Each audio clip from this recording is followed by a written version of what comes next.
ఏది ఉమ్, ఇలా క్వశ్చన్ అడగనా? ఏంటి బావా? ఏంది 3 days నుంచి అబ్జర్వ్ చేస్తున్నా, ప్రతి ఉమ్, ఒక్కళ్ళు వ్యాలంటైన్ వీక్ అని అదని ఇదని గిఫ్ట్ ఇచ్చి సెలబ్రేట్ చేసుకుంటున్నారు. ఉమ్. నువ్వు ఎందుకు ఎప్పుడు నన్ను ఏం అడగవు? ఏం అడగాలి అసలు?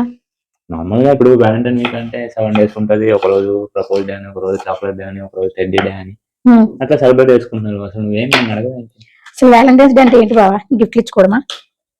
అంటే జనరల్ గా అయితే అదే జరుగుతుంది బయట. అంటే ఏంటి ఇప్పుడు గిఫ్ట్లు ఇచ్చుకుంటేనే ఇలా ఉన్నట్టు, గిఫ్ట్లు ఇచ్చుకుంటేనే ఆ, అంటే వ్యాలంటైన్స్ డే అట్లనే సెలబ్రేట్ చేసుకోవాలంటావా? అంటే అట్లా అని అనట్లేదు, బట్ నువ్వు ఏదైనా అడగాలి కదా, బయట అదేగా జరుగుతుంది అని అట్లా నార్మల్ క్యాజువల్. ఇప్పుడు నువ్వు డైలీ ఆఫీస్ నుంచి వస్తావు, వచ్చి బేబీ ఈరోజు నీకు నిద్ర పట్టిందా, మంచిగా పడుకున్నావా లేదా అంటావు. అవును అడుగుతాను.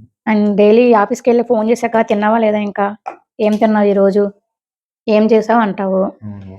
ఎప్పుడైనా సిక్ అయ్యి నీరసం కనిపిస్తే అమ్మలాగా మొత్తం అంతా ఆదరిస్తావు నన్ను. అవును.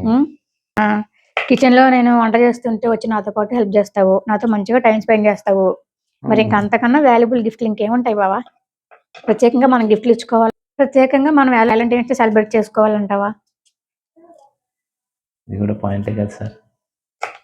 ఇట్లా కలిసి మెలిసి ఇద్దరం కలిసి ఉండి మంచిగా టైం స్పెండ్ చేసుకుంటే దాని మించిన వ్యాలంటైన్స్ డే ఇంకేముంటుంది నువ్వు చెప్పింది కూడా నిజమే కదా? గిఫ్ట్లు ఇవన్నీ గిఫ్ట్లు ఏముంటాయి చెప్పు. మరి మనకి మనం టైం ఇచ్చుకొని చక్కగా టైం స్పెండ్ చేసుకొని హ్యాపీగా ఉంటాం, అదే పెద్ద గిఫ్ట్. మరి అందుకే నువ్వు నాకు దొరకడం పెద్ద గిఫ్ట్. అందుకే మరి నేను ఇంకేం గిఫ్ట్లు అడుగుతా నిన్ను చెప్పు. Thank you baby. Anyway love you.